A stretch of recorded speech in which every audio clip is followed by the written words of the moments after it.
Good morning. This is my video in introduction to criminology.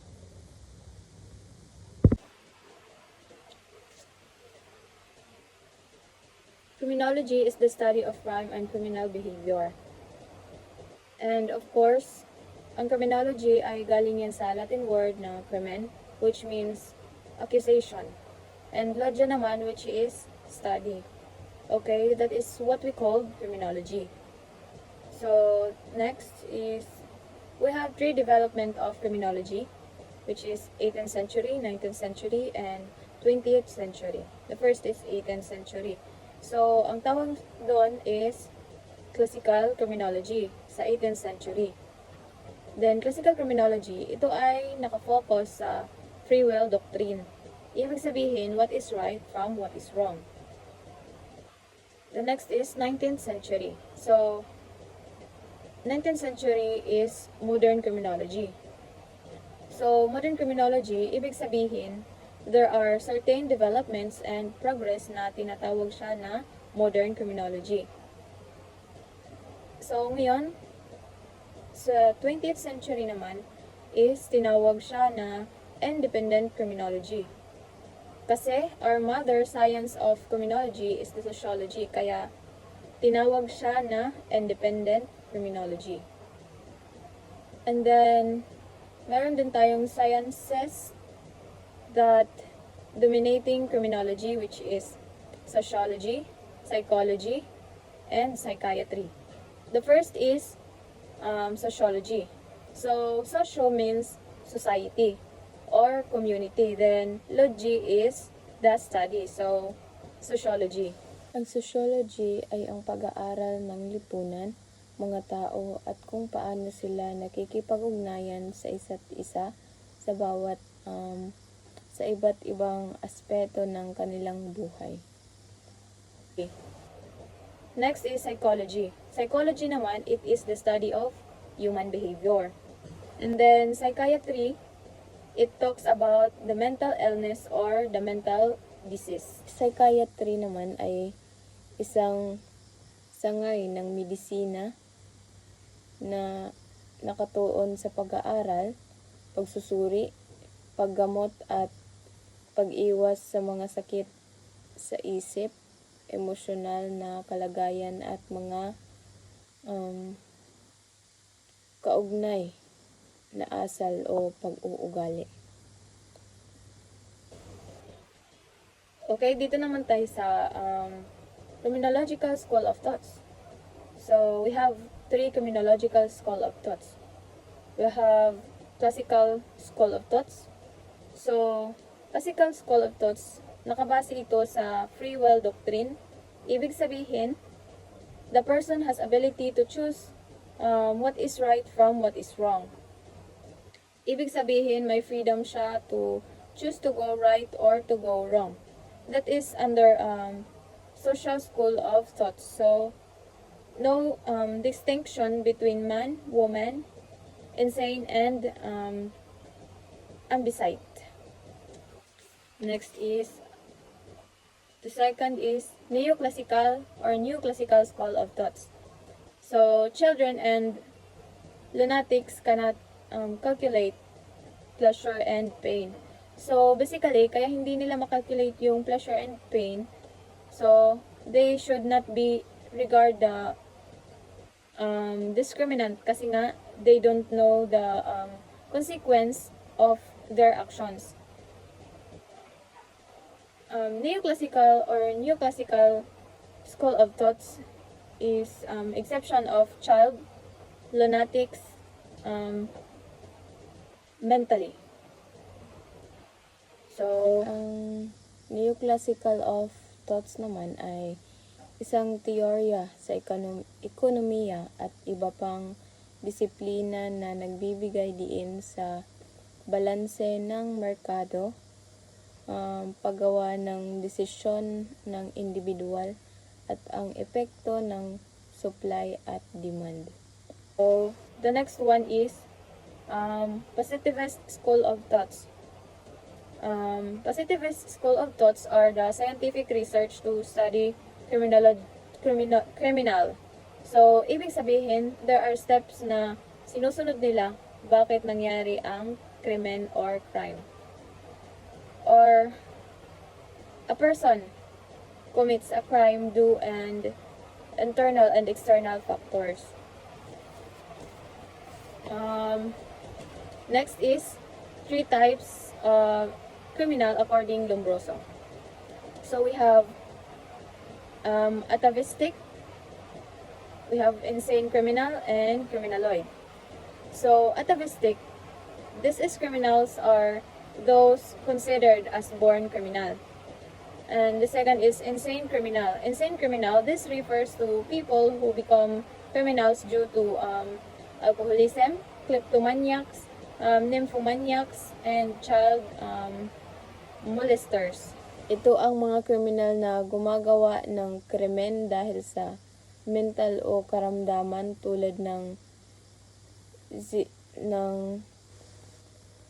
psychosis o iba pang psychiatric conditions na nakakaapekto sa kanilang pag-iisip. The third one is criminaloid. Criminaloid, these criminals refers to those categorized as habitual criminals who become so by contact with other criminals. The abuse of alcohol or other distressing circumstances.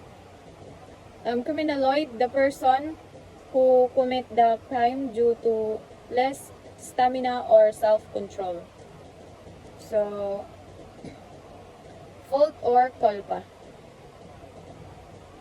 Fault or culpa when the wrongful act results from imprudence, negligence, lack of foresight, or lack of skill. The crime is considered committed through. Neurotic criminal rather.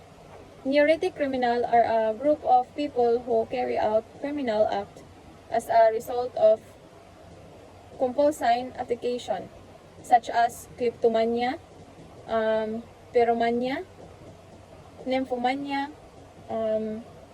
homicidal mania, and gambling.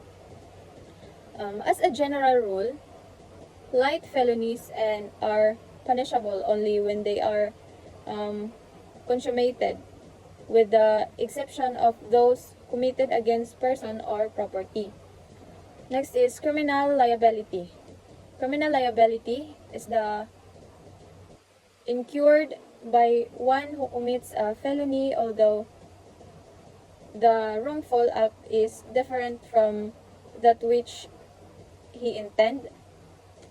The next is organized criminal. Organized criminal is one who associated himself with other criminals to earn a high degree of organized.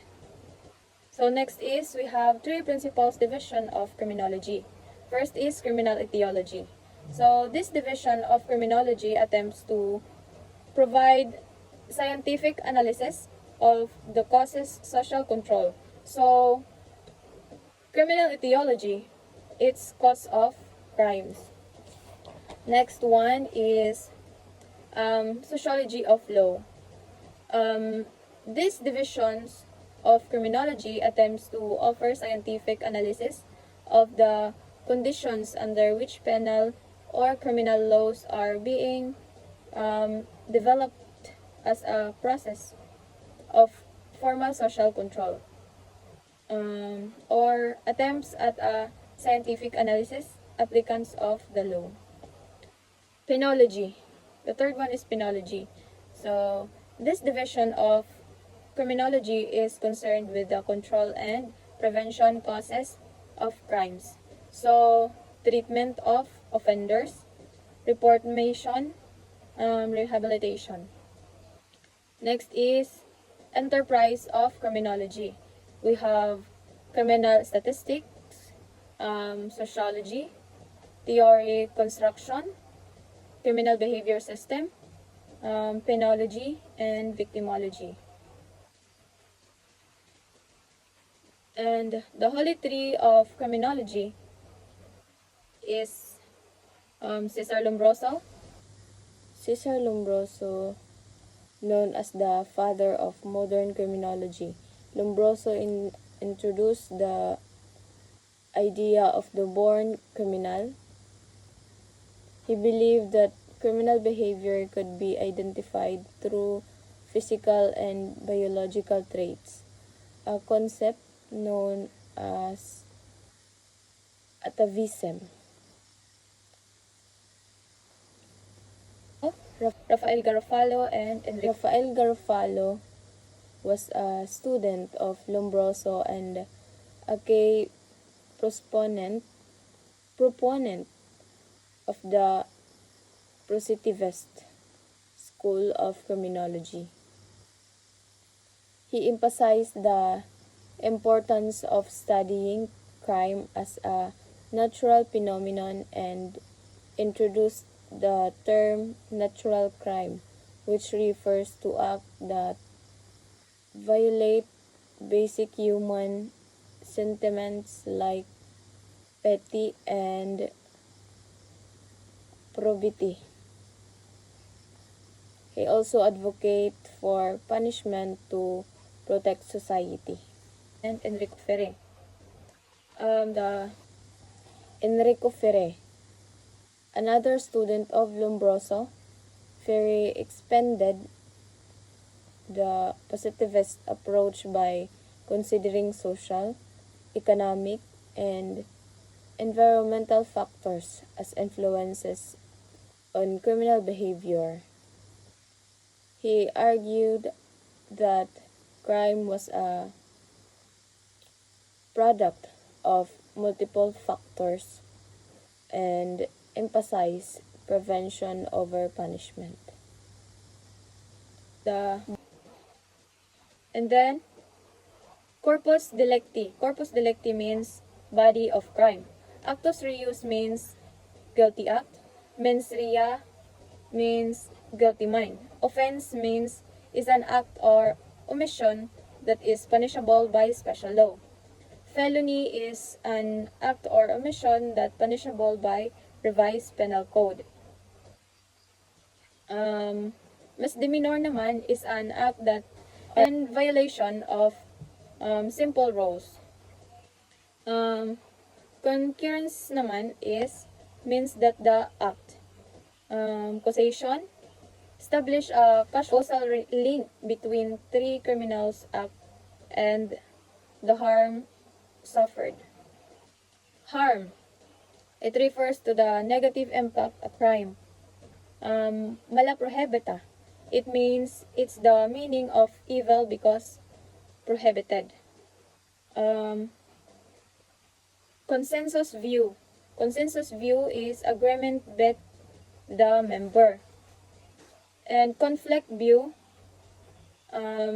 this is a disagreement, conflict ideas, higher class, lower class.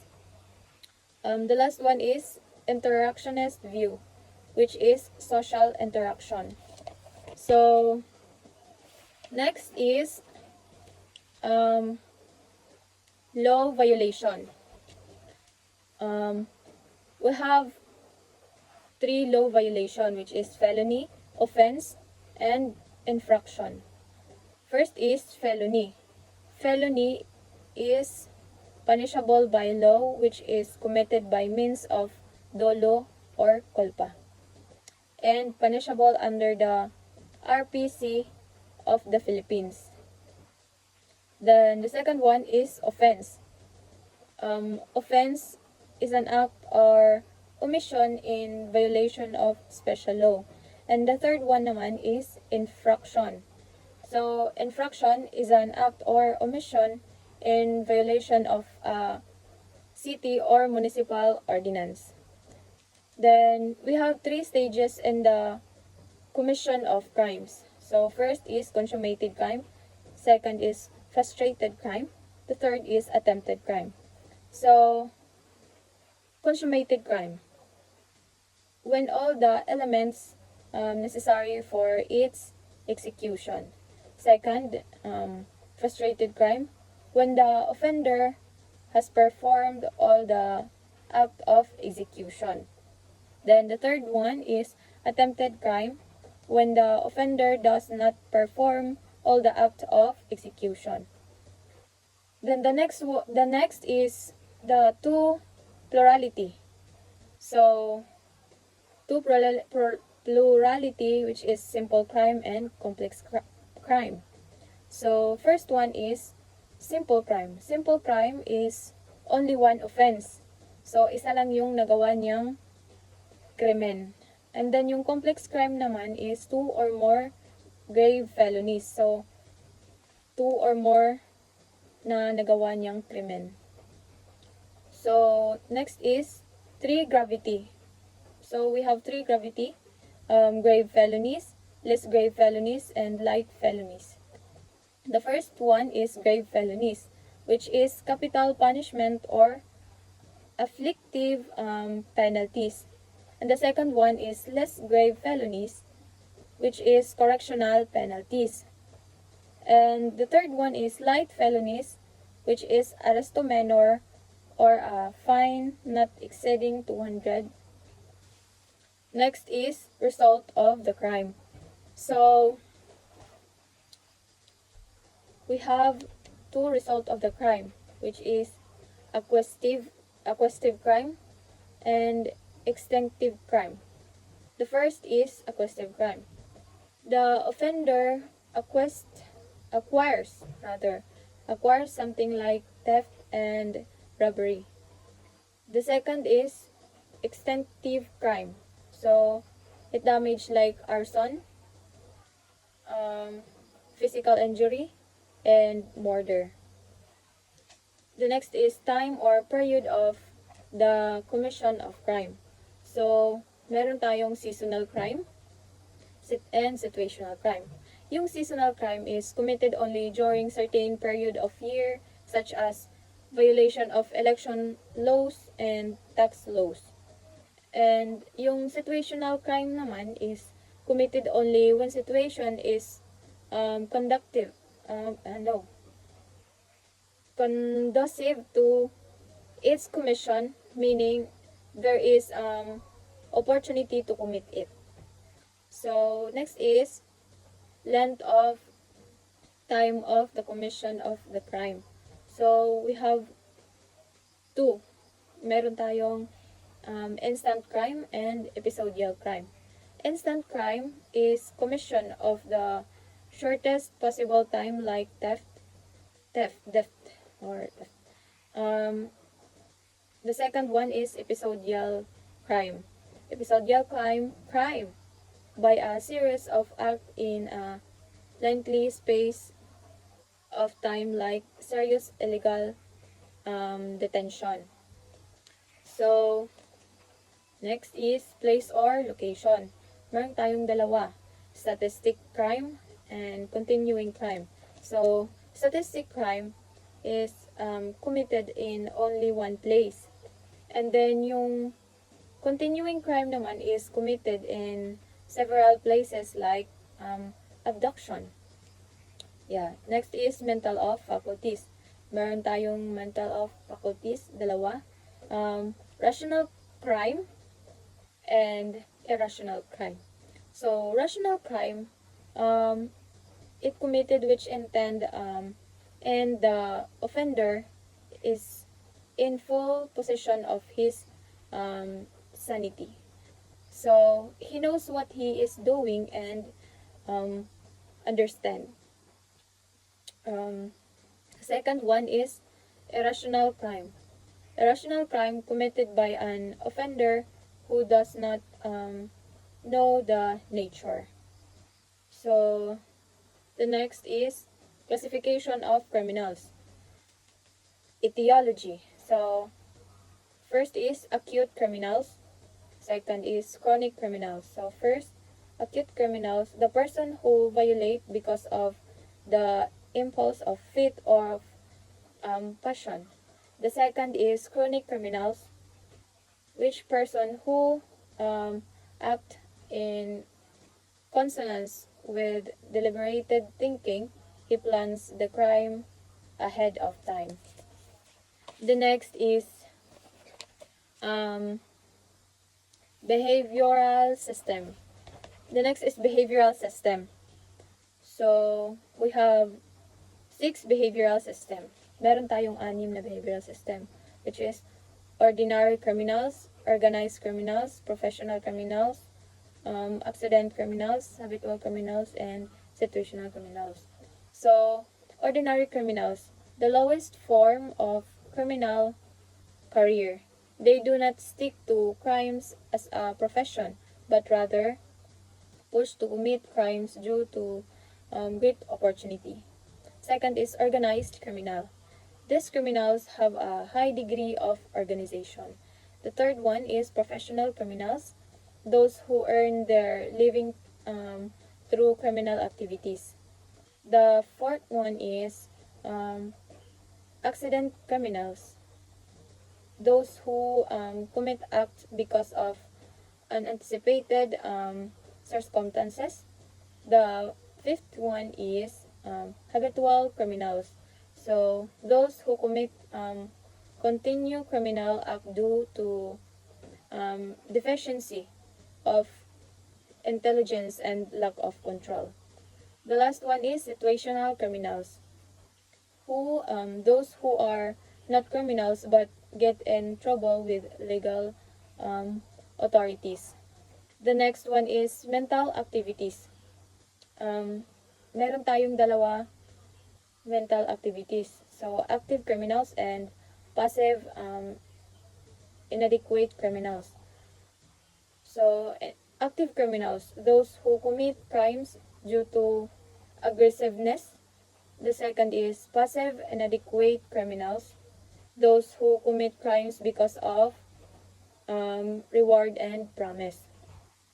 The next is gravity of offense. Meron din tayong dalawang gravity of offense, which is habitual criminals and recidivist criminals. Habitual criminals, period of 10 years from the date of his release. The second is recidivist criminals under the same title of the revised penal code. Then next is type of criminals. Um, Type of criminals. First is picnic type. Picnic type, those who are short and with round bodies, they tend to commit deception, found, and violence. Picnic type. May bilugan o malapad na katawan.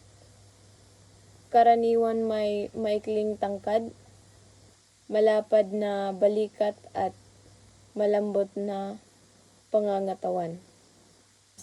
The second one is athletic type. Those who are muscular and strong, they are usually connected with violence. And then Athletic type. May malakas na pangangatawan, matipuno at mahusay ang proportion ng katawan. Karaniwang matangkad at may malakas na buto at muscle. And then fourth is aesthetic type. Those who are skinny and slender, they may commit petty theft and fraud. Pardon. Pagpapatawad at pag-aalis ng hatol o puwersa. Aesthetic type. Payat, matangkad, at mahina ang pangatawan, maliit o manipis ang mga muscle.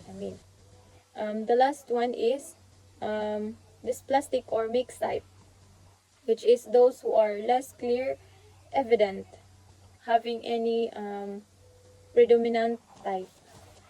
So, culpa or fault is when the wrongful act resulted from imprudence, negligence, lack of foresight, or lack of skill. Example, reckless negligence resulting to damage to property. Next is dulo or decide. When the act was done with deliberately intent.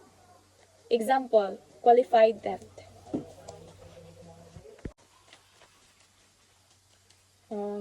Pardon. It is an act of grace by the chief executive given after conviction, which exempt the offender from suffering criminal liability. Ang pardon ay isang legal na aksyon kung saan ang isang tao na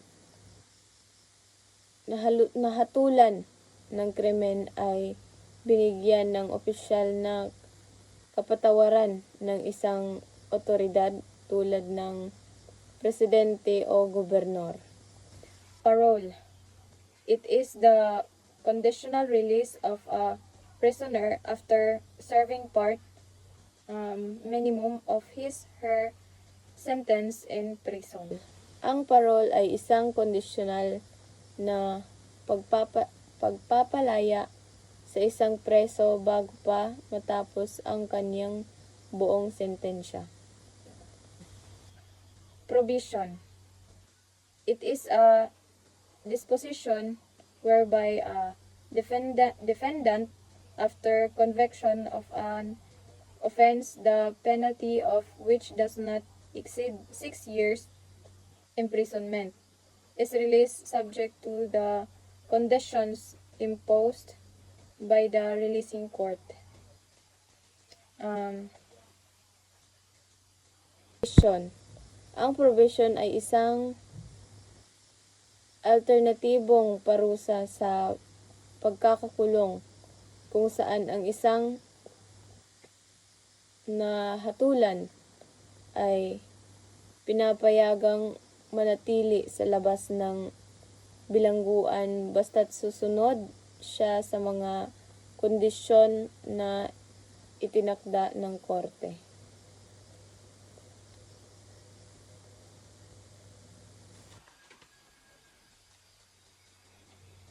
Bestiality. It is a morbid propensity to have sexual intercourse with animals, example, such as dog, cat, goat, horse, or carabao. Ang bestiality ay isang anyo ng zoophilia na tumutukoy sa sexual na atraksyon ng tao sa hayop. Number 2, incest. It is a sexual relationship between people who cannot legally marry by reason of blooding affiliation. Ang incest ay kadalasang kinabibilangan ng mga kamag-anak na may ugnayang tulad ng magulang at anak, kapatid sa kapatid, o mga pinsan na may malapit na ugnayan ng dugo. Gerontophilia. Gerontophilia, it refers to an erotic desire with the elder person. Ang gerontophilia ay maaaring magpakita ng atraksyon sa mga matatanda tulad ng mga senior citizen at maaaring isang bahagi ng kanilang sexual na kinalalaman o pagkahumaling. Pedophilia. It is a compulsive sexual desire with a child. Ang pedophilia ay isang kondisyon kung saan ang isang adult ay may sexual na atraksyon sa mga bata. Autosexual. This commonly known as masturbation, self-gratification, or self-abuse because this sexual activities is carried out without the cooperation of anybody. Autosexual ay isang uri ng sexual na karanasan na nakatuon sa katawan o pagpapasya sa sarili ng tao. Necrophilia. It is a sexual prevention with a corpse or dead body. Mode of letter B, mode of expression rather. AO. Necrophilia ay tumutukoy sa pagkakaroon ng sexual na atraksyon o kasiyahan sa mga patay na katawan, at ito ay isang malupit na paglabag sa dignidad ng mga tao, pati na rin sa mga batas na nagpoprotekta sa mga patay at buhay na tao.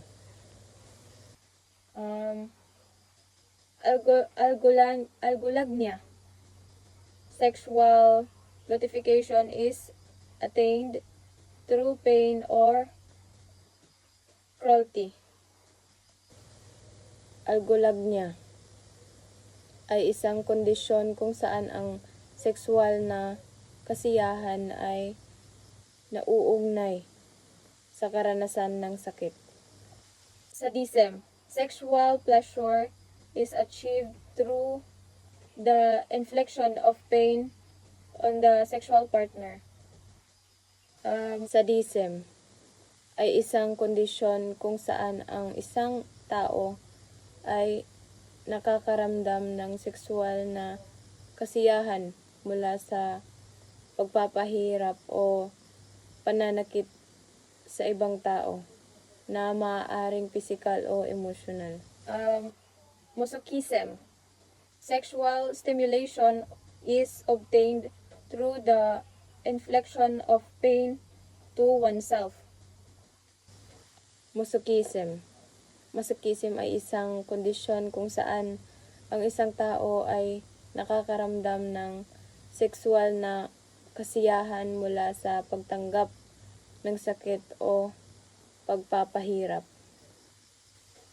Oralism. The satisfaction is attained by the use of mouth or tongue. Below are the three sub-specifications of oralism. Fellatio. It is the licking and sucking of the male sex organ, penis, which epilates organism. Fellatio ay isang form ng oral sex kung saan ang ibig ng isang tao ay ginagamit upang pasayahin ang ari ng lalaki. Karaniwang ginawa ito sa isang consensual na relasyon bilang bahagi ng sexual na aktibidad. Anilingus. It is the licking of the anus of the sexual partner. This also called as analism. Analingus ay isang sexual na aktibidad kung saan ang isa sa mga partner ay gumagamit ng kanyang bibig, labi o dila upang magbigay ng kasiyahan sa anus ng isang tao. Cunilingus rather. In the parlance of the sexual maniac, this is commonly called as brochang lababo, cilindro, or sisid marino. Since the explainable sexual satisfaction is attained by licking the female genitalia.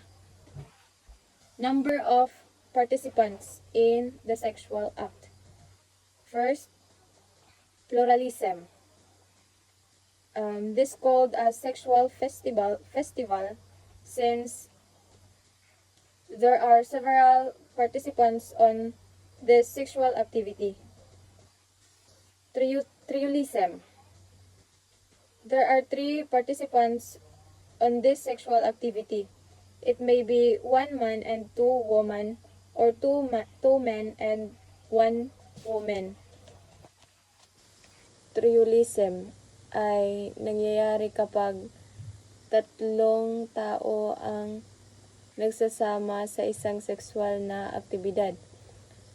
Maaaring isama ang dalawang lalaki at isang babae, dalawang babae at isang lalaki, o kahit tatlong tao na parehong kasarian depende sa mga kasunduan ng mga kasangkot. Part of the body. First, frottage. It refers to the rubbing of sex organ to the body parts of the partner in order to achieve sexual gratification. Frottage ay ang gilid ng isang ari-arian o lupa na direktang nakaharap sa isang kalsada o iba pang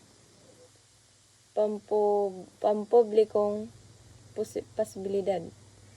Karaniwang ginagamit ito sa mga legal na dokumento at plano sa real estate upang tukuyin ang bahagi ng ari-arian na may pinakamalaking visibility at accessibility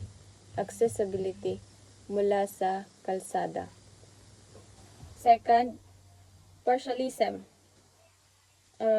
This is the sexual libido on any of the part of the body of a sexual partner.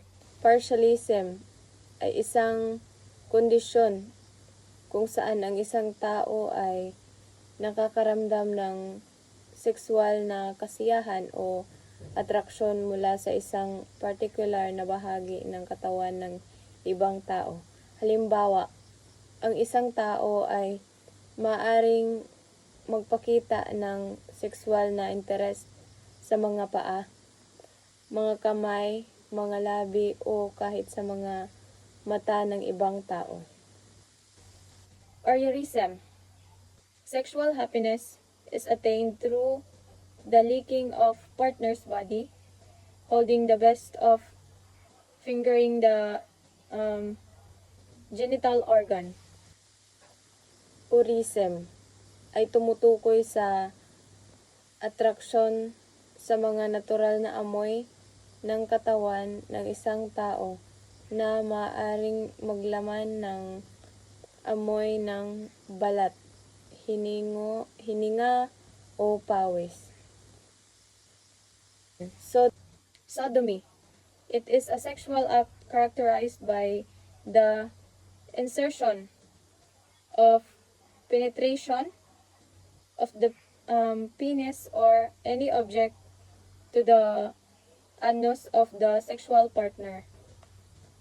Sodomy ay isang termino na may kinalaman sa ilang sexual na gawain. Ngunit sa karamihan ng mga bansa at kultura, ito ay pangunahing nauugnay sa anal sex. Sexual reversal.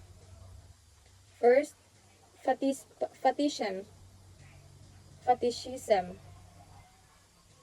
By just looking at some body parts, underwear, or any object associated with the partner, sexual enjoyment is achieved. Ang fetishism ay isang sexual na atraksyon o fetishism na nakatuon sa mga taong may mataas na body mass o mga matabang katawan.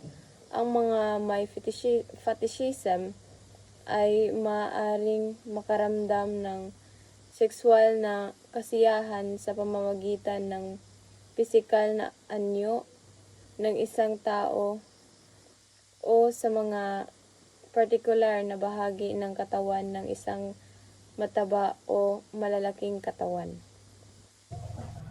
Homosexuality. For female relationship, this is known as lesbianism or tribalism, wherein the sexual behavior is directed towards the same sex. Ang homosekswal ay tumutukoy sa sexual na atraksyon at ugnayan sa pagitan ng mga tao ng parehong kasarian. Halimbawa, isang lalaki na may romantikong o sexual na interes sa ibang lalaki o isang babae na may ganitong atraksyon sa ibang babae. Ang sexual na kasiyahan ay isang subjective na karanasan.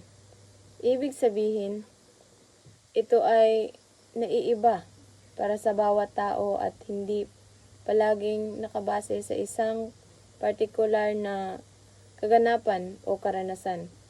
Ang kasiyahan ay maaaring magmula sa pisikal na aspeto ng sexual na aktibidad, pati na rin sa emosyonal na koneksyon at pagtanggap ng bawat isa sa kanilang partner.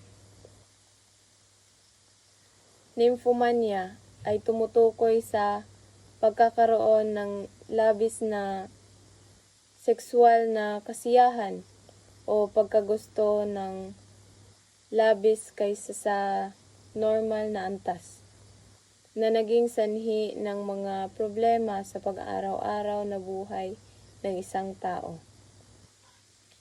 Ang scruptophilia ay maaaring manghulugang isang pagkahumaling sa pagmamasid o pagmumuni sa iba at madalas itong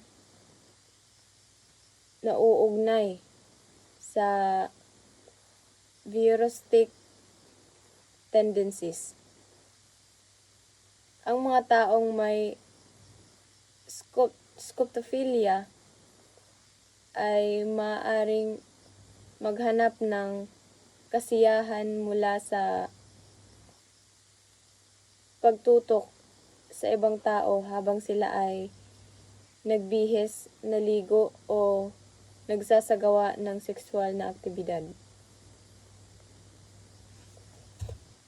Third is transvestism. Sexual satisfaction is obtained by wearing the apparel or underwear of the opposite sex. Sexual urge. First is satyriasis. It refers to a strong sexual urge of a man to have sexual intercourse. Second is nymphomania, woman. It is an extreme sexual desire of a woman to have sexual intercourse. Nymphomania ay tumutukoy sa pagkakaroon ng labis na sexual na kasiyahan o pagkagusto ng labis kaysa sa normal na antas, na naging sanhi ng mga problema sa pag-araw-araw na buhay ng isang tao. Ang visual stimulus. First, scoptophilia. This is a sexual behavior characterized by deliberately watching undressed or nude people, especially during sexual activity. Ang scruptophilia ay maaaring manghulugang isang pagkahumaling sa pagmamasid o pagmumuni sa iba at madalas itong nauugnay sa voyeuristic tendencies. Ang mga taong may scoptophilia ay maaaring maghanap ng kasiyahan mula sa pagtutok sa ibang tao habang sila ay nagbihis, naligo o nagsasagawa ng sexual na aktibidad. Second is voyeurism. The sexual satisfaction is obtained through watching person doing something which might undress herself in a private area like toilet or dressing room. The maniac is called as peeping Tom, who usually masturbates while doing his sexual behavior. Other sexual abnormalities. Don Juanism. The man is commonly known as womanizer or babaero. It is the act of seducing woman without femininity of sexual partner. Exhibitionism. It is the indecent exposure of sex organs to other. Third is coprolalia. The sexual happiness and excitement is attained by using absence language while having sexual intercourse.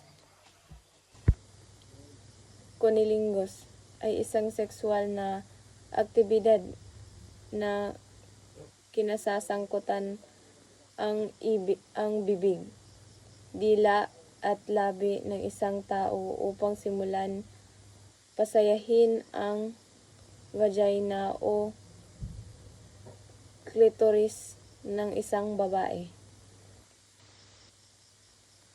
Triolism ay nangyayari kapag tatlong tao ang nagsasama sa isang sexual na aktibidad.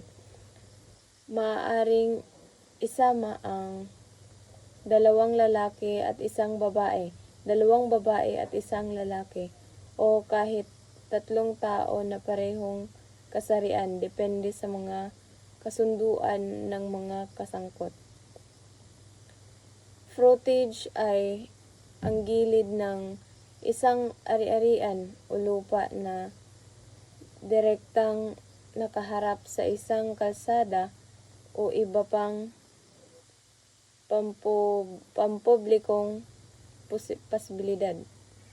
Karaniwang ginagamit ito sa mga legal na dokumento at plano sa real estate upang tukuyin ang bahagi ng ari-arian na may pinakamalaking visibility at accessibility mula sa kalsada. Partialism ay isang kondisyon kung saan ang isang tao ay nakakaramdam ng sexual na kasiyahan o atraksyon mula sa isang particular na bahagi ng katawan ng ibang tao. Halimbawa, ang isang tao ay maaring magpakita ng sexual na interest sa mga paa, mga kamay, mga labi o kahit sa mga mata ng ibang tao.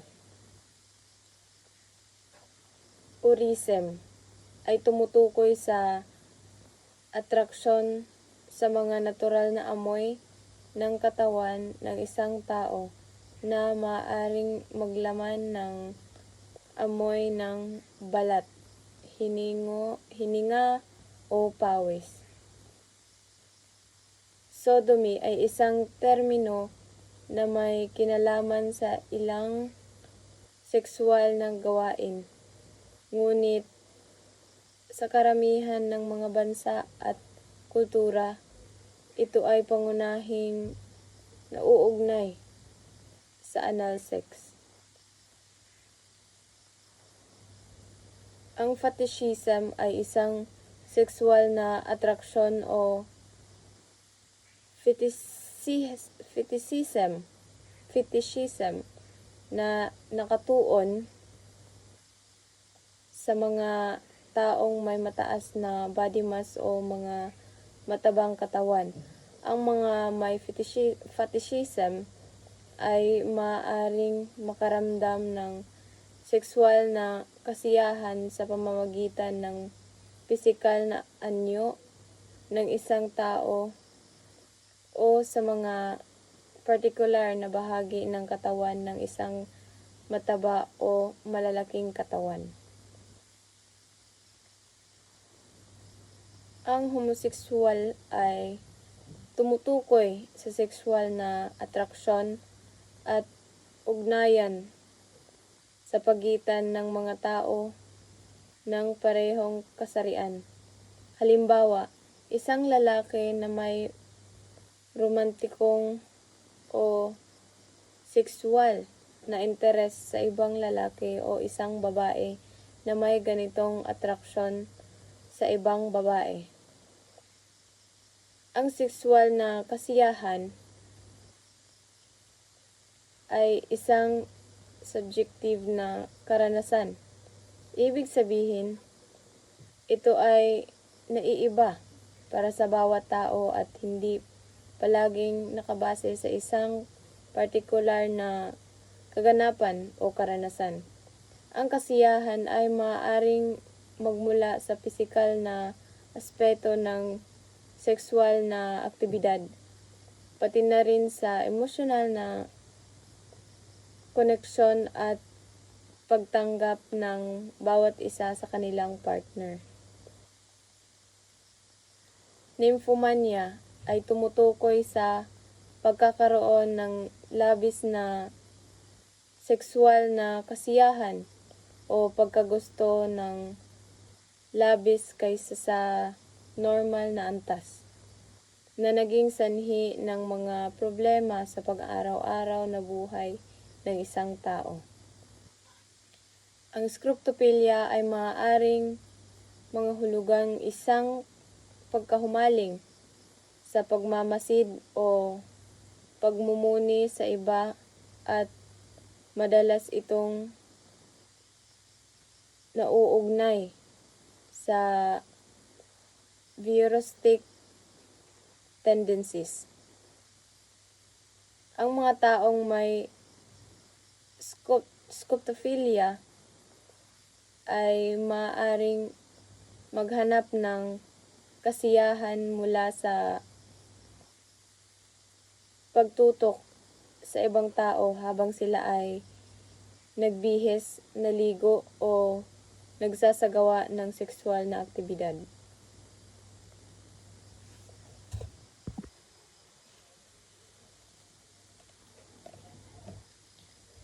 Stages of crime prevention. Primary prevention. Primary prevention can be done in any context or location, whether a residence, workplace, school, neighborhood, community, or society. Primary prevention involves altering the environment in such a way that the root cause or at least the facilitators of crime are eliminated. Theories of primary crime prevention. Social disorganization theory. Social disorganization theory states that residential mobility and racial heterogeneity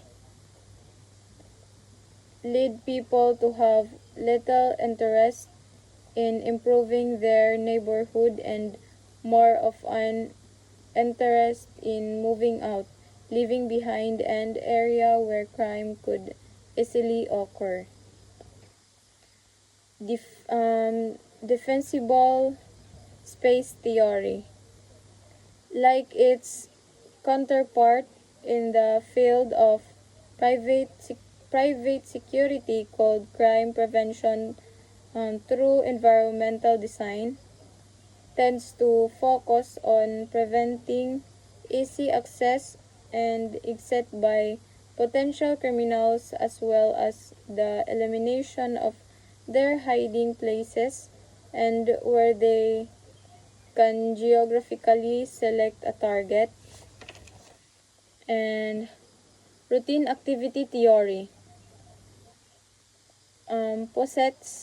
possess a high rate of potential victims becoming actual victims whenever three things occur in space and time together: the absence of capable guardians, an abundance of motivated offenders, and suitable targets. Broke windows theory. It argues that signs of decay, disorders, and incivilities, such as abandoned abandoned buildings, broke street lights, and graffiti, all invite potential criminals to an area. Secondary prevention. It involves a focus upon specific problems, places, and times with the twin goals of reducing situation-specific opportunities for crime and increasing the risk of committing crime. This is called situational crime prevention. Secondary prevention is most typically based on well-established law enforcement practices such as problem-oriented policing where the problem drives a term solution, hotspot analysis which targets certain areas for saturation of or directed patrol, um, surveillance,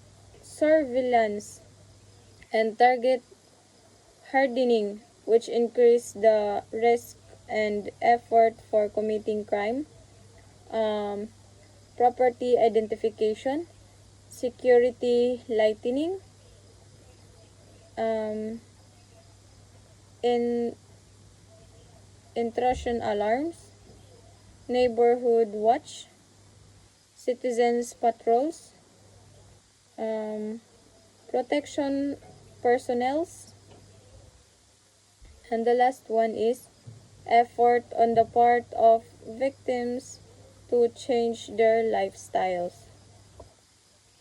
Then the third is tertiary prevention. Tertiary prevention is a term taken from the field or medicine to describe the procedure to be taken after a disease or threat is manifest. Such procedures typically serve a deterrence or minimization of harm purpose and are almost always characterized by being reactive or after the fact. Examples would include personal injury or property in property insurance, as well as self-protective measure engaged by those who have been victimized previously. Carrying a non-concealed self-protective device or walking in a self-confident manner accomplish the purpose of deterrence. Carrying a concealed device or whistle to blow for help accomplishes the purposes of minimization or at least the chance for an unsuccessful criminal outcome. Tertiary prevention is often symbolic as to get the legislation and other legal reforms which makes the punishment for a crime more certain, service, and swift.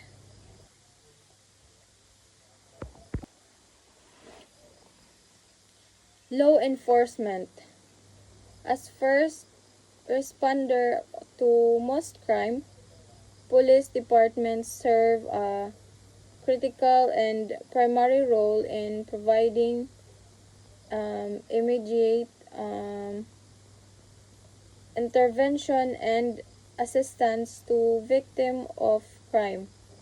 Unlike most social service agencies, police departments are typically open every day of the year, 24 hours a day. Prosecution.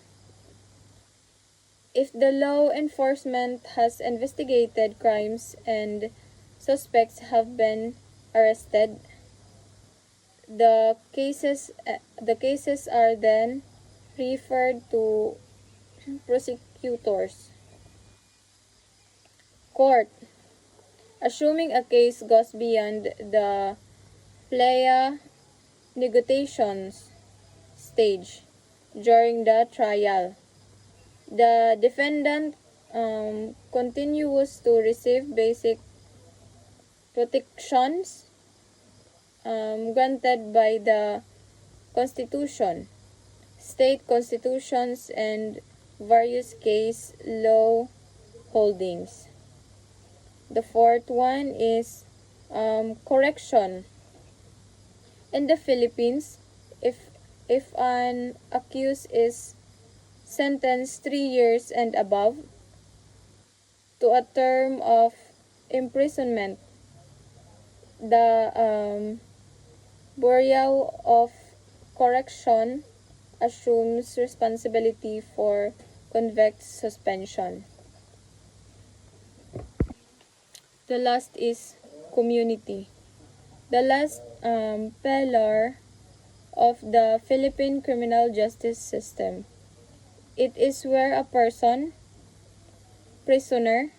after service of his or her sentence is released into community, is a place where a well-developed person, after having been reformed in the prison, start a new life.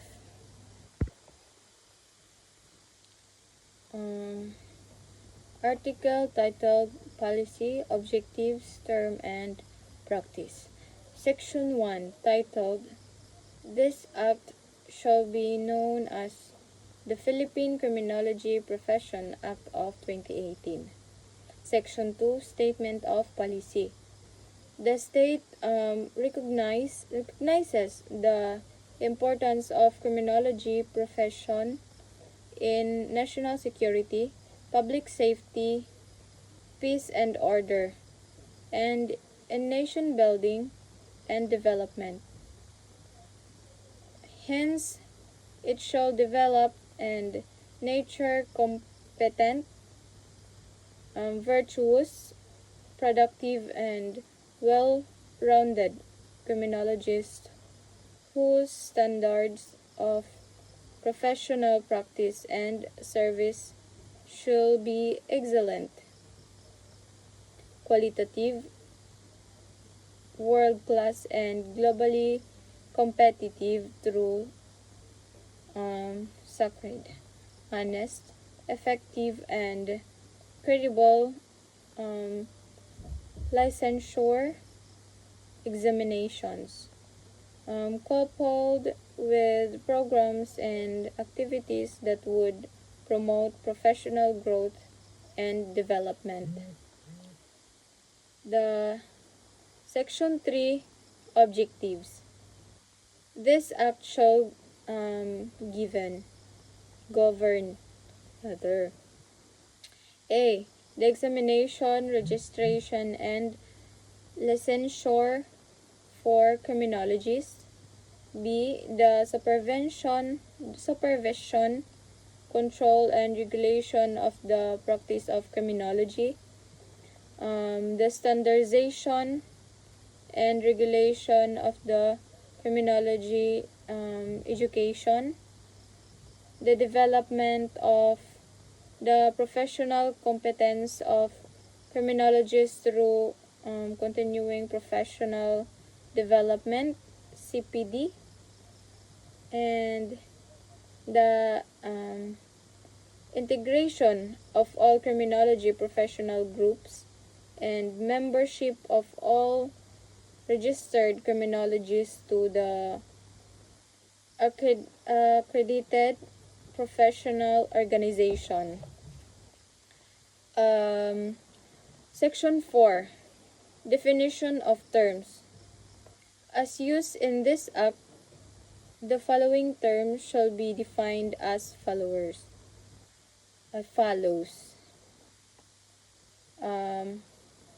Apo refers to the credited.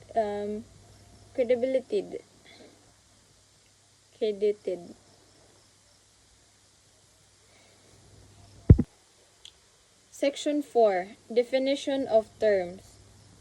As used in this act, this following terms shall be defined as follows. A. Apo refers to the credited professional organization of criminologists that the Professional Regulatory Board of Criminology created hereunder and hereinafter referred to as a board as the one and only organized and credited integrated national organization of criminologists, subject of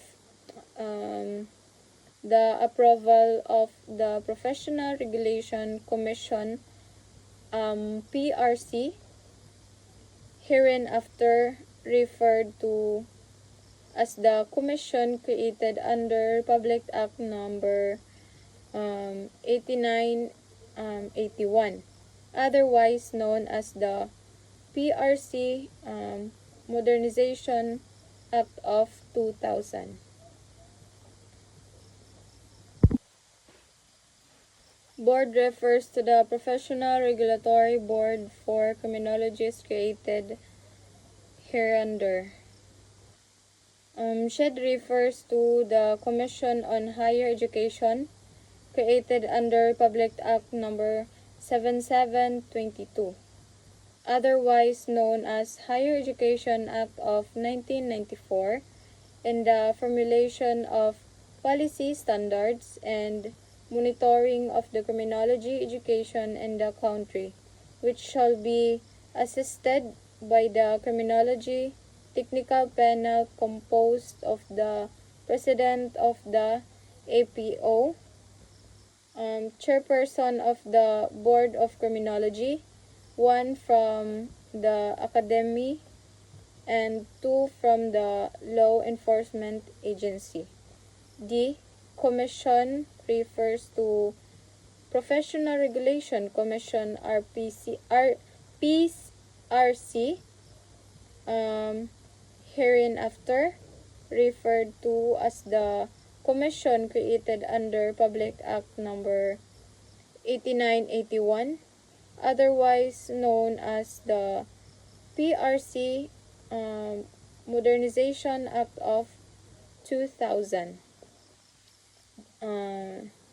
E.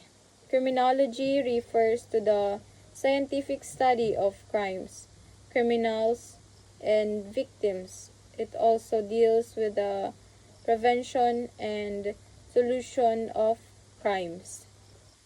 F. Profession refers to the art and science in the practice of criminology discipline. And G is registered criminologist refers to a natural person who holds a valid certificate of registration and an updated professional identification cards as criminologist issues by the board and the commission pursuant to this act. Section 5. Scope of practice. The practice of criminology shall include but shall not be limited to acts or activities performed. A. In line with the practice of profession or occupation as a law enforcement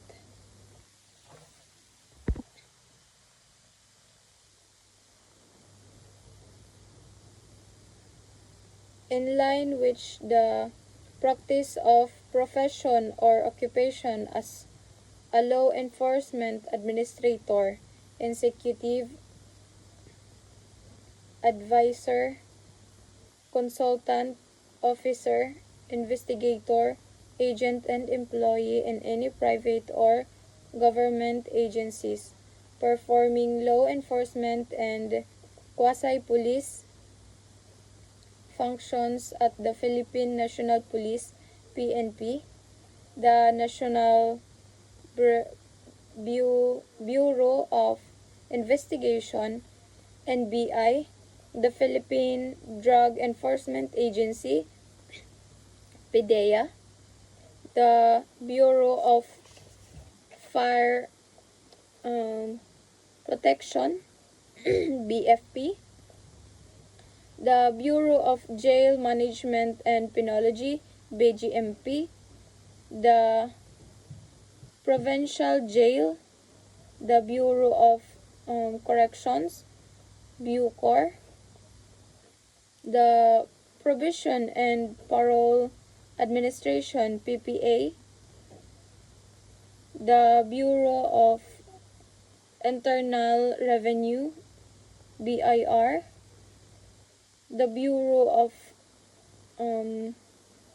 Customs (BOC), the Bangko Sentral ng Pilipinas (BSP), other government and private banks, the Philippine Postal Corporation, the Sea and Air Marshals, the VIP Security, Airport and Seaport Police, the National Intelligence According Agency (NICA), the Intelligence Service of the Armed Force of the Philippines ISAFP, and other intelligence service or agencies of the government exercising similar functions. B. In line with the practice of teaching professions such as those performed by a professor, instructor, or teacher in any university, college, or school duly recognized by the government of any of the following professional and component subjects of the criminology program. 1. Criminology, criminal jurisprudence and procedure. 2. Criminalistics. 3. Law enforcement administration. 4. Crime detection and investigation. 5. Correctional administration. And 6. Criminal sociology and ethics, and other ethical and specialized subjects in the criminology curriculum provided by the CHED. Letter C. As a technician examiner, criminalist or specialist in dactyloscopy, questions, document, deoxyribonucleic acid, DNA, lie detection, firearms identification, forensic photography, forensic chemistry, and other scientific crime detection of and investigation. As a correctional administrator, executive supervisor, or officer in any rehabilitation, correctional, and penal institution or facility, and in any community-based corrections and rehabilitation agencies and or programs. Letter E, as a counselor, consultant, and advisor or researcher in any government or private agency on any aspect of criminological research or project involving the causes of crime, children in conflict with the law, treatment of offenders, police operations, law enforcement administrations, scientific criminal investigation or public safety and national security administration.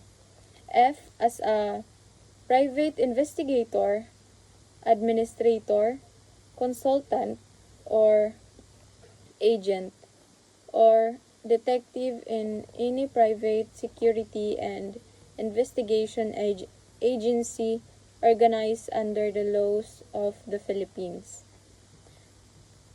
The board, in consultation with the APO and the academy, subject to the approval of the commission, may revise, exclude from, or add to the above enumerated acts or activities as the needs arises to conform with the latest trends in the practice of criminology in the country. The lifestyle theory. This theory purports that individuals are targeted based on their lifestyle choices and that these lifestyle choices expose them to criminal offenders and situations in which crimes may be committed. Examples: going out at the night alone, living in bad parts of town, associating with the known felons, being promiscuous, excessive alcohol use, and doing drugs. Lifestyle theory in criminal justice focuses on crime victims rather than perpetrators. For perpetrators, there is the closely related routine activities theory, which stresses the lack of people and social structures that deter criminal activities. The main issue is that crime victims often become victims because of their own choices and the to where to live, how to socialize, and other lifestyle related variables. Deviant place theory. The deviant place theory states that greater exposure to dangerous places makes an individual more likely to become the victim of a crime CHL 2006. The individual should avoid the bad areas of the town where crime rates are high. For example, Tondo, the Divisorial, or Quiapo in Metro Manila are notorious for its gangs and high crime rates. The more individual ventures into these areas, the more likely they are to become a victim of a crime there. Deviance is any behavior that violates social norms and usually of sufficient severity to warrant disapproval from the majority of society. Deviance can be criminal or non-criminal. The sociological discipline that deals with crime behavior that violates laws is criminology, also known as criminal justice. Today, Americans considered such activities as alcoholism, excessive gambling, being nude in public places, playing with fire, stealing, lying, refusing bath, purchasing the services of prostitutes, and cross-dressing, to name only a few, as deviant. People who engage in deviant behavior are referred to as deviants. Differential association theory. Edwin Sutherland coined the phrase differential association to address the issue how people learn deviance. According to this theory, the environment plays a major role in deciding norms people learn to violate. Especially, people within a particular reference group provide norms of conformity and deviance, and thus heavily influence the way other people look at the world, including how they react. People also learn their norms from various socializing agents, parents, teachers, ministers, family, friends, co-workers, and the media. In short, people learn criminal behavior, like other behaviors, from their interactions with others, especially in intimate groups. For example, juvenile. Juvenile gangs provide an environment in which young people learn to become criminals.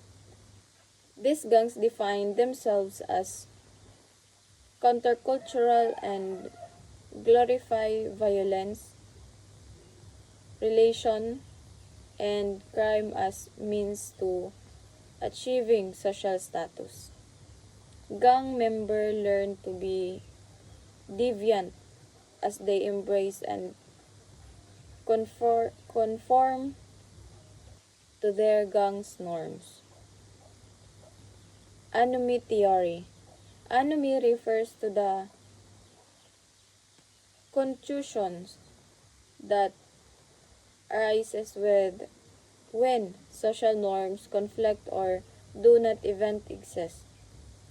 In the 1960s, Robert Merton used the term to describe the uh, differences between social accepted goals and the availability of means to achieve those goals. So that's all. Thank you.